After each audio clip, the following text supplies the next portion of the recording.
नमस्कार, मैं अजय आशीर्वाद आज वायर की बातचीत में आप सभी का स्वागत करता हूं। आज हम बात करेंगे नीतीश कुमार की। नीतीश कुमार जो बिहार के मुख्यमंत्री कल तक थे और आज भी है, मगर बस फ़र्क इतना है कि कल तक वो महागठबंधन की सरकार के मुख्यमंत्री थे और आज भाजपा के साथ मिलकर नेशनल डेमोक्रेटिक अलायंस के साथ वो बिहार के मुख्यमंत्री है। ऐसा पहली बार नहीं हुआ है जब नीतीश कुमार ने इस तरीके से पाला बदल कर फिर से वो मुख्यमंत्री की कुर्सी में बैठे हैं। मगर ऐसा क्यों हुआ? नीतीश कुमार जो कल तक ऐसा लग रहा था कि वो पूरे जो इंडिया गठबंधन बना था उसके में प्रमुख सूत्रधार थे, वो अचानक से क्यों इंडिया गठबंधन छोड़कर, राष्ट्रीय जनता दल छोड़कर वो बीजेपी के साथ फिर से शामिल हो गए।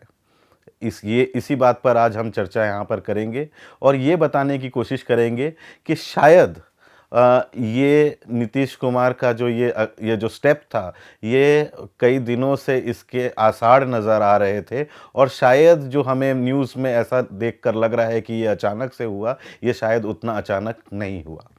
उसके लिए अभी हमें थोड़ा-सा जानना पड़ेगा कि नीतीश कुमार है कौन? उनका इतिहास क्या है? और बिहार की राजनीति में उनकी प्रमुखता क्यों है? जब से नीतीश कुमार 2005 से मुख्यमंत्री बने हैं बीजेपी के समर्थन से, तब से लेकर आज तक बहुत ही कम ऐसे समय हैं, शायद कुछ ही महीने, जब नीतीश कुमार विपक्ष में थे। वो लगातार 2005 से लेकर आज तक कभी राजद के साथ, कभी बीजेपी के साथ वो लगातार चीफ मिनिस्टर बने रहे और हमेशा ही पावर में रहे। कभी भी उन्होंने उस तरीके से विपक्ष के स्पेस को और या विपक्षी लीडर के हिसाब से उतनी कभी प्रमुख भूमिका भी ना बिहार की राजनीति में, ना भारतीय राजनीति में उन्होंने निभाई है। तो बात ये आती है कि ये नीतीश कुमार हैं कौन? वो कैसे सोचते हैं? वो क्या सोचते हैं और उनकी कोई विचारधारा है या नहीं है? तो 2005 से ही अगर उनका रिकॉर्ड सिर्फ देखा जाए, तो नीतीश कुमार एक ऐसे नेता के रूप में उभरते हैं जहाँ पे उन्होंने विचारधारा को कम और हमेशा एक तरीके से प्रैग्मैटिक पॉलिटिक्स जिसको बोली जाती है, प्रैक्टिकल पॉलिटिक्स और के आधार पर अपने आप को एक तरीके से स्थापित किया है। 2005 से जब 2013 तक वो लगातार बीजेपी के साथ प्रमुख भूमिका में लालू प्रसाद यादव के सबसे बड़े विपक्ष आर्च राइवल थे और बिहार में उन्होंने बीजेपी से नाता अपना तोड़ा जब नरेंद्र मोदी गुजरात के चीफ मिनिस्टर से हटकर बीजेपी के प्राइम मिनिस्टेरियल कैंडिडेट बने और उनको उस समय बात ये समझ में आई कि नरेंद्र मोदी का जो बीजेपी है वो अटल बिहारी वाजपेयी या एल.के. आडवाणी का बीजेपी नहीं है, जहाँ पर जिनके साथ नीतीश कुमार का काम करने का अच्छा खासा एक्सपीरियंस था, अच्छा खासा अनुभव था। नरेंद्र मोदी ने ये बात आकर साफ कर दी थी कि वो पूर्ण बहुमत की सरकार चाहते हैं और नीतीश कुमार जैसे नेता है वो लगातार अलायंस पॉलिटिक्स, जो गठबंधन की पॉलिटिक्स के अच्छे खासे खिलाड़ी रहे हैं और उन्हें ये लग गया था कि ये वाली जो मोदी के अंडर जो बीजेपी है वो अपने सहयोगी दलों को उतना रेस्पेक्ट नहीं देगी और उनको ख़त्म करने की कोशिश करेगी। तो वो नीतीश कुमार जिन्होंने 2002 के दंगों में नरेंद्र मोदी की का क्रिटिसिज्म नहीं किया था, जो कंडेम नहीं किया था 2002 के बाद, जहां पर सारे सेक्युलर नेता जब नरेंद्र मोदी के रोल को गुजरात के दंगों में उनको एक तरीके से इम्प्लिकेट कर रहे थे, उनको उसका रिस्पॉन्सिबल बना रहे, तब भी नीतीश कुमार उस समय चुप रहे। मगर 2013 में जब उनको बीजेपी का हाथ छोड़ना था, तब उन्होंने नरेंद्र मोदी के जो कम्युनल नेचर है, जो सांप्रदायिक तरीके से जो उनका इमेज है, उनकी निंदा करते हुए उनका हाथ छोड़ा और अकेले वहाँ पर 2014 के इलेक्शन में लड़े, जहाँ पर उनको सिर्फ 2 सीटें आईं और वो काफ़ी ज़्यादा उनको हार का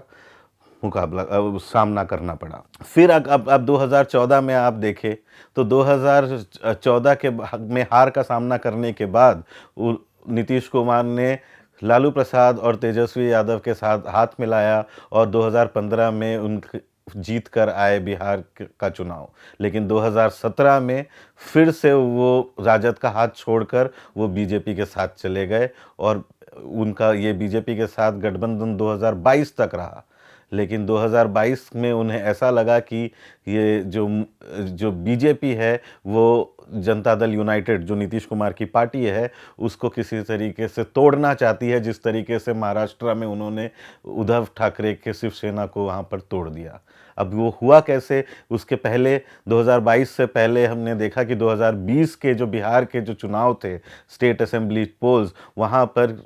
ऐसा कहा जाता है कि बीजेपी ने ही चिराग पासवान को खड़ा किया नीतीश कुमार के विरुद्ध, जहां पर चिराग पासवान ने ये डिसीजन लिया कि वो नीतीश कुमार के विपक्ष के रूप में उभरेंगे, और जहां पर वो खुद को मोदी का हनुमान कहते थे, वहीं पर उनके जो सहयोगी दल जनता दल यूनाइटेड के कैंडिडेट्स के खिलाफ उन्होंने चिराग पासवान ने अपने कैंडिडेट खड़े किए, ज़्यादातर अपर कास्ट कैंडिडेट खड़े किए, जहां पर जिसकी वजह से नीतीश कुमार को करारी हार का सामना करना पड़ा, और वो सबसे मतलब अपने 2005 से लेकर आज तक जो सिर्फ 43 सीटों पर ही जीत कर आए, और पहली बार ऐसा हुआ कि बीजेपी 74 सीटों के साथ 74 सीटों के साथ वो नीतीश कुमार से बड़ी पार्टी होकर उभरी। और उसके बाद से जब से उन दोनों की सरकार बनी, नीतीश कुमार ने मुख्यमंत्री तो बन गए, लेकिन लगातार ऐसी अटकलें लगाई जा रही थी कि बीजेपी जनता दल यूनाइटेड को तोड़ने वाली थी। उनके जो नीतीश कुमार के जो सबसे खास दोस्त माने जाते थे आरसीपी सिंह, वो बीजेपी में शामिल हो गए और मोदी की सरकार में यहाँ यूनियन मिनिस्टर बन गए। और उसके बाद नीतीश कुमार ने यह फैसला लिया कि वो फिर से राजद के साथ आएंगे, और तब से लेकर आज तक उनकी सरकार अच्छी चल रही थी। और नीतीश कुमार ऐसा लग रहा था कि वो तेजस्वी यादव को ये जो मुख्यमंत्री की भूमिका में आगे अपना वो सौंपेंगे वहाँ पर, और उन्होंने खुद के लिए अपने एक नेशनल रोल लिया, जो कि काफ़ी ज़्यादा कठिन कार्य था, मगर नीतीश कुमार उस दौरे पर निकले। लगातार अरविंद केजरीवाल, ममता बनर्जी और उद्धव ठाकरे और ऐसे जितने भी जो रीजनल पार्टीज़ हैं, जो क्षेत्रीय दल है उनको, और जिनका इतिहास हमेशा एंटी कांग्रेस राजनीति का रहा है, उनको एक साथ कांग्रेस के साथ जोड़ने में सफल हुए और इंडिया गठबंधन बना। तो ऐसे लेकिन पिछले कुछ 2 महीनों से नीतीश कुमार का जो एटीट्यूड है इंडिया गठबंधन में, वो थोड़ा अलग दिख रहा था। वो लग रहा था एक इंडिया गठबंधन तो उन्होंने बना लिया, लेकिन उन्होंने कई बार पब्लिक प्लेटफॉर्म से नवंबर से ये कहना शुरू किया कि इंडिया गठबंधन सीरियस नहीं लग रही है, जहां पर अभी तक सारी चीज़ें बात हो जानी चाहिए थी शीट्स शेयरिंग की या जॉइंट कैंपेन स्ट्रैटेजी की, वो हो नहीं रही है। और लगातार नीतीश कुमार जाने जाते हैं बहुत कम शब्दों में अपनी बात कहते रहते हैं हमेशा। तो ये जो थोड़े एक वाक्य भी जो वो कहते हैं उनको बहुत ज़्यादा सीरियसली लिया जाता है। अब नीतीश कुमार जो थे वो तो लगातार पाला बदलते रहे अपना, लेकिन आपको याद होगा कि जब 2022 में नीतीश कुमार ने बीजेपी का हाथ छोड़कर राजद के साथ हाथ मिलाया था, तो उसके बाद अमित शाह ने भी ये कह दिया था और कि किस तरीके से कि नीतीश कुमार, ये बीजेपी के जो दरवाजे हैं वो नीतीश कुमार के लिए हमेशा के लिए बंद हो गए थे। जब नीतीश कुमार तेजस्वी यादव के साथ सरकार चला रहे थे, तो कोई एक ऐसा दिन नहीं होगा जब वहाँ के बिहार के जो बीजेपी के नेता उन्होंने नीतीश कुमार के खिलाफ कुछ ना बोला हो। कभी वो लांछन लगाते थे कि ये भ्रष्ट सरकार है, कभी वो कहते थे कि यहाँ जंगल राज चल रहा है। और आज जो सम्राट चौधरी जो नीतीश कुमार के डिप्यूटी चीफ मिनिस्टर है और भाजपा प्रदेश अध्यक्ष भी हैं, वो लगातार कुछ ना कुछ स्टेटमेंट नीतीश कुमार के साथ देते थे। तो और नीतीश कुमार ने खुद भी ये कहा था कि वो मर जाएंगे मगर भाजपा के साथ फिर से नहीं मिलेंगे। तो मगर पहले ही मौके पे जहाँ पर ये मौका मिला तो ये दोनों पार्टी एक साथ हो गए। तो ये सिर्फ नीतीश कुमार का जो व्यक्तित्व है वो तो दिखाता ही है, या फिर वो उनकी जो लॉयल्टी नहीं होना ये तो दिखाता ही है। मगर भाजपा भी आप देखिए, भाजपा यहाँ पर प्रधानमंत्री मोदी जो हैं वो लगातार ये कहते रहते हैं कि वो किस तरीके से एक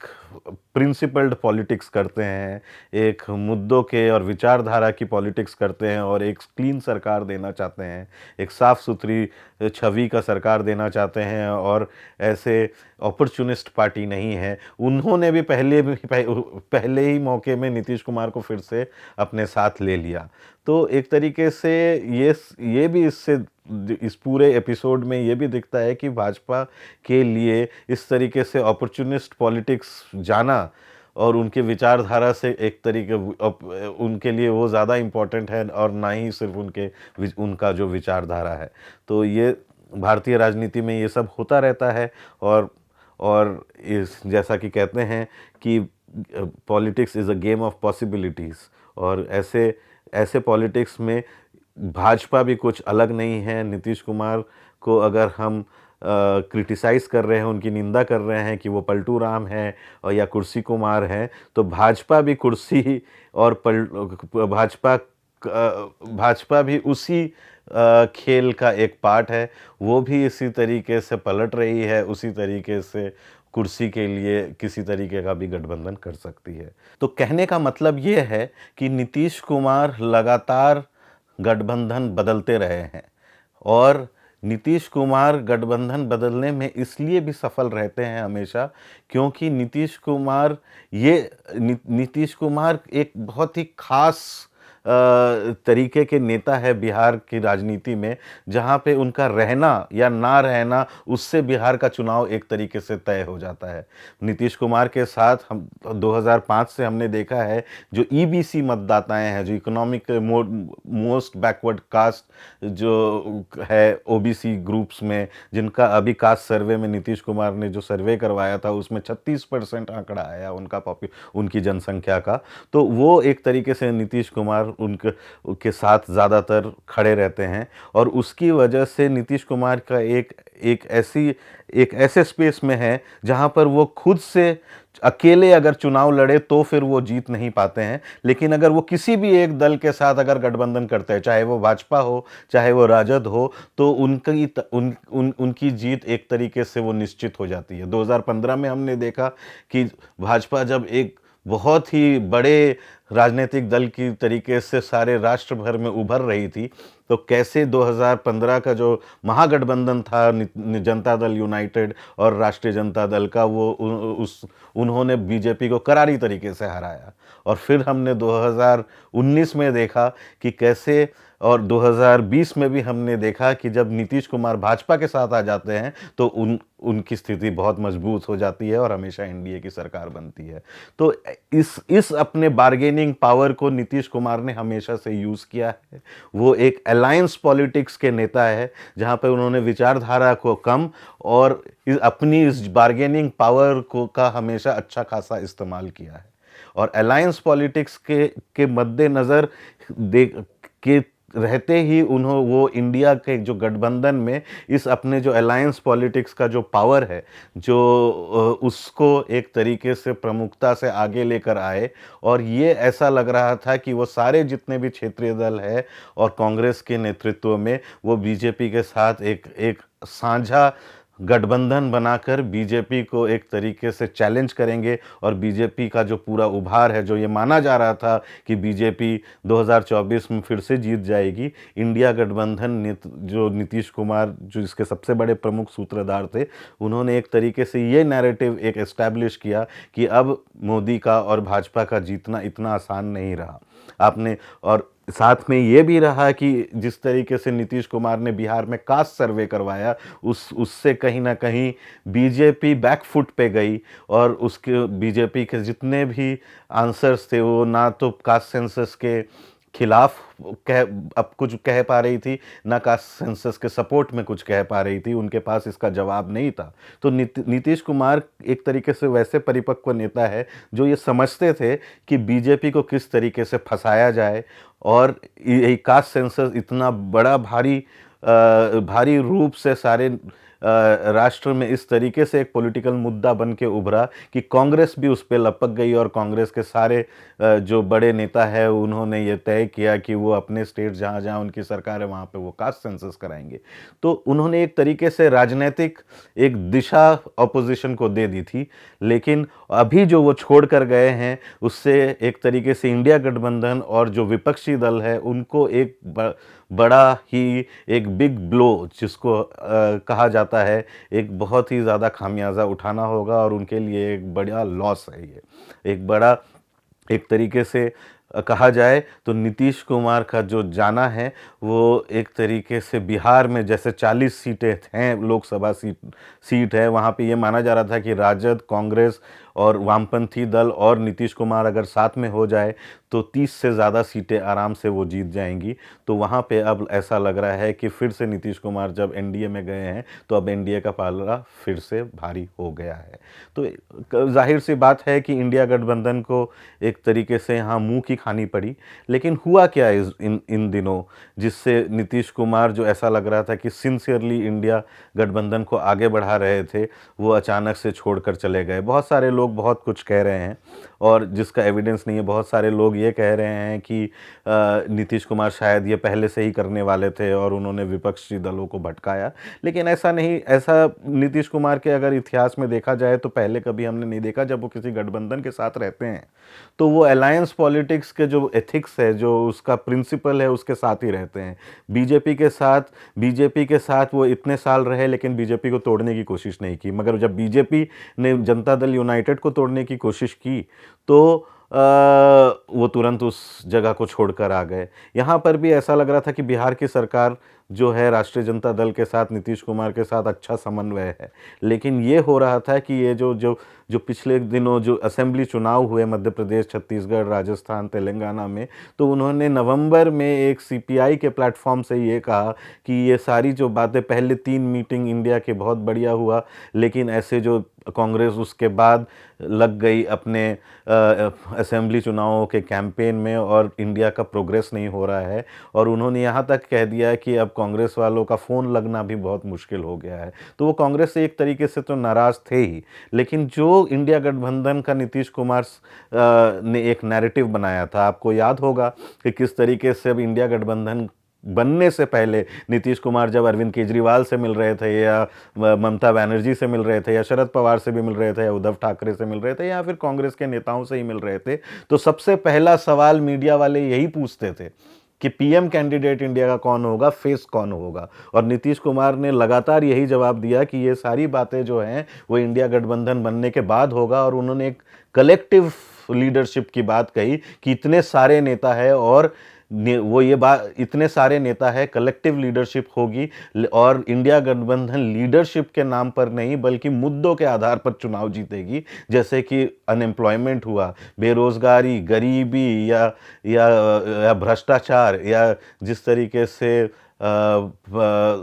सारे प्राइवेटाइजेशन हो रहा है, इन सारे आधारों पे या सांप्रदायिकता पे, इन सारे आधार पर चुनाव लड़ेगी। और उसका एक तरीके से समन्वय बनाने की कोशिश कर रहे थे कि ये भाजपा जो चाहती थी कि मोदी बनाम चाहे राहुल गांधी हो जाए चाहे ये हो जाए, उस ट्रैप में नहीं फंसकर मोदी बनाम एक इश्यूज, एक मुद्दों के आधार पर 2024 का चुनाव हो, और जिसको सारे इंडिया गठबंधन के नेताओं ने ये माना। और लगातार चाहे वो पटना हो, चाहे वो मुंबई हो, चाहे वो बेंगलोर हो, लगातार इस कलेक्टिव लीडरशिप की बात की गई, सारे जगहों में मुद्दों की बात की गई कि उसी आधार पर 2024 में लड़ेंगे, ताकि नेतृत्व को लेकर पहले कुछ लड़ाइयाँ ना हो जाए बल्कि एक समन्वय बने और साथ में हो। लेकिन कांग्रेस जिस तरीके से असेंबली चुनावों में लग गई और इस तरफ जो इंडिया गठबंधन का जो एक तरीके से प्लान होना था, प्लान ऑफ एक्शन होना था, वो नहीं हो पाया। मगर चौथी मीटिंग में जो नई दिल्ली में हुआ,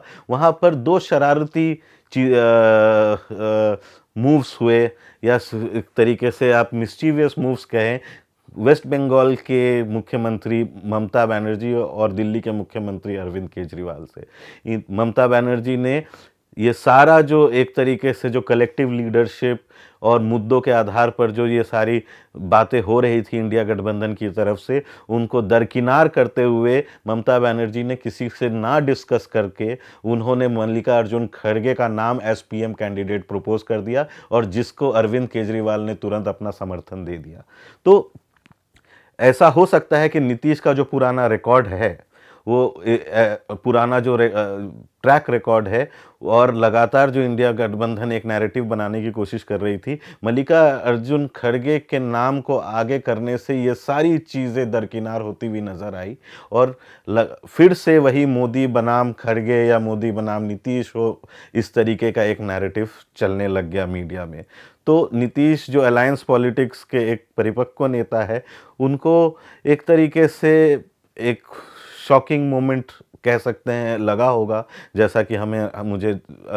जेडीयू के सोर्सेस भी कह रहे हैं और कल केसी त्यागी ने भी ये बात कही कि किस तरीके से एक जो लैक ऑफ सीरियसनेस है, कि गंभीरता नहीं दिख रही है। कभी कोई मुख्य पीएम फेस की बात कर रहा है, कभी कोई कांग्रेस अपना भारत जोड़ो यात्रा में बात लग गई है। लेकिन ये सारी चीज़ें इंडिया पीएम फेस की बात कहाँ से आती है, जब सीट शेयरिंग या कैंपेन स्ट्रैटेजी या जॉइंट रैली का सारा जो ये प्लान ऑफ एक्शन है, जिसके लिए मुंबई में कमिटियां बनी थी, उसमें अभी तक कुछ भी फाइनलाइज नहीं हुआ, लेकिन ये पीएम फेस किस तरीके से हो गए। तो बहुत सारे जो राजनीतिक विशेषज्ञ हैं या जो ऑब्जर्वर्स हैं, वो ये कहते हैं कि ममता बनर्जी और अरविंद केजरीवाल ने शायद इस पूरे इंडिया गठबंधन को एक तरीके से साबोटाज किया, क्योंकि अगर पीएम फेस का नाम आगे किया और जिसकी वजह से बहुत सारे जो रीजनल नेता है, जो क्षेत्रीय लीडर हैं, वो एक तरीके से शॉक्ड हुए, उसका एक ही मतलब हो सकता है कि आप इंडिया गठबंधन को सीरियसली नहीं ले रहे हैं। लेकिन अब थोड़ा सा पीछे अगर देखा जाए तो अभी ये नीतीश कुमार के जाने से पहले ममता बनर्जी ने खुद ही डिक्लेयर कर दिया कि उनका वहाँ पे कांग्रेस के साथ कोई गठबंधन नहीं होगा वेस्ट बंगाल में, और वहीं पर भगवंत मान ने ये कह दिया कि 13 के 13 सीटों में जो पंजाब के वो आम आदमी पार्टी खुद लड़ेगी। तो ऐसा बहुत सारी जगहों में राजनीतिक गलियारों में ये अटकलें लगाई जा रही हैं कि शायद ममता बनर्जी और अरविंद केजरीवाल ने ये पहले से ही तय कर लिया था कि वो इंडिया गठबंधन का पार्ट नहीं होना चाहते हैं, और उसको सैबोटाज करने के लिए उन्होंने नई दिल्ली में जो इंडिया की मीटिंग हुई थी, वहाँ पर जानबूझकर शरारती तरीके से उन्होंने खड़गे का नाम आगे कर दिया, जिसकी वजह से एक डिसोनेंस हो जाए, एक तरीके से बिखर जाए इंडिया। और जिसका हमने देखा कि नीतीश कुमार किस तरीके से बाहर निकल गए। लेकिन नीतीश कुमार के अब और ये भी बात अब तय है कि ममता बनर्जी और अरविंद केजरीवाल एक तरीके से इंडिया गठबंधन में नहीं रहेंगे। तो अब इंडिया गठबंधन पूरी तरीके से अब कांग्रेस की कमान है। अब कांग्रेस को दिखाना, अब कांग्रेस पे ये पूरी तरीके से रिस्पॉन्सिबिलिटी है कि वो इंडिया गठबंधन को आगे किस तरीके से ले जाए। उन्होंने अखिलेश यादव के साथ एक गठबंधन कर ली है। अखिलेश यूपी में वो 11 सीटें जीतेंगे, और साथ ही जो महाराष्ट्र के जो उनके सहयोगी दल है, चाहे वो उद्धव सेना की शिवसेना हो या फिर शरद पवार हो, वो अभी भी कांग्रेस के साथ खड़े हैं। तो एक तरीके से देखा जाए कि अगर अखिलेश यादव को एक तरीके से हटा जाए तो मोटा मोटा ये यूपीए ही हो चुका है, जो मनमोहन सिंह सरकार के टाइम पर थी, और एक दो छोटे मोटे दल, और यूपी में खास करके समाजवादी पार्टी, ये लोग वो इंडिया के उनके आने से इंडिया का नाम अभी भी करार बना रह सकता है। लेकिन नीतीश का जो जाना एक तरीके से बहुत बड़ा लॉस है इंडिया के लिए। उनकी जिस तरीके से बीजेपी का जो सारा ऑल राउंड डोमिनेंस है, चाहे वो पूरी एक तरीके से विपक्षी दलों को और विपक्षी लीडरों को एक सीबीआई या ईडी के घेरे में लाना, या फिर उनका जो एक तरीके से कॉर्पोरेटाइज्ड फंक्शनिंग जिसको कहते हैं, एक कंपनी की तरीके से चुनाव लड़ना और सारा प्लानिंग करना, तो उसके लिए उसको चैलेंज करने के लिए नीतीश कुमार, जो कि गठबंधन के राजनीति के एक तरीके से एक्सपर्ट है और परिपक्व हैं, जो शरद पवार जैसे ऐसे लोगों की ज़्यादा ज़रूरत थी। तो और उनके जाने से न सिर्फ बिहार में इंडिया गठबंधन को एक लॉसेस होते हुए दिखाई दे रहे हैं, बल्कि पूरा जो राष्ट्रीय राजनीति राष्ट्रीय पटल में जो जिस तरीके से एक इंडिया गठबंधन का एक नैरेटिव बनना था, वहाँ पर भी मुझे लगता है कि वहाँ पर कुछ उस पूरे प्रोसेस को एक तरीके से थोड़ा धक्का मिलेगा। तो आने वाले दिनों में हम देखेंगे कि नीतीश के जाने के बाद इंडिया की जो दलें हैं या इंडिया की जो पार्टीज़ है वो अपने आप को किस तरीके से समेटती हैं। ये बड़े धक्के से इंडिया की जो पार्टीज़ है और ख़ास करके कांग्रेस, वो कुछ उन्होंने सीखा है या नहीं सीखा है, और अपने जो मिस्टेक्स है उसको करेक्ट करने में आगे समर्थ हो पाएंगे या नहीं हो पाएंगे। अभी तक सीट शेयरिंग की बातें अभी तक चल रही हैं, और फिर उसके बाद इंडिया का जो है वो कैंपेन स्ट्रैटेजी भी बनना है, जॉइंट रैलीज़ का प्रोग्राम भी बनना है। वो सारी चीज़ें अभी तक तय नहीं हुई है, क्योंकि कांग्रेस ज़्यादातर भारत जोड़ो न्याय यात्रा जो राहुल गांधी की अगुवाई में हो रहा है वहाँ पर एक मास कॉन्टैक्ट प्रोग्राम कर रही है। तो देखना पड़ेगा कि कैसे इंडिया गठबंधन आगे चलता है। फ़िलहाल के लिए नीतीश कुमार का जाना एक बड़ा धक्का है, और आने वाले दिनों में पता चलेगा कि कैसे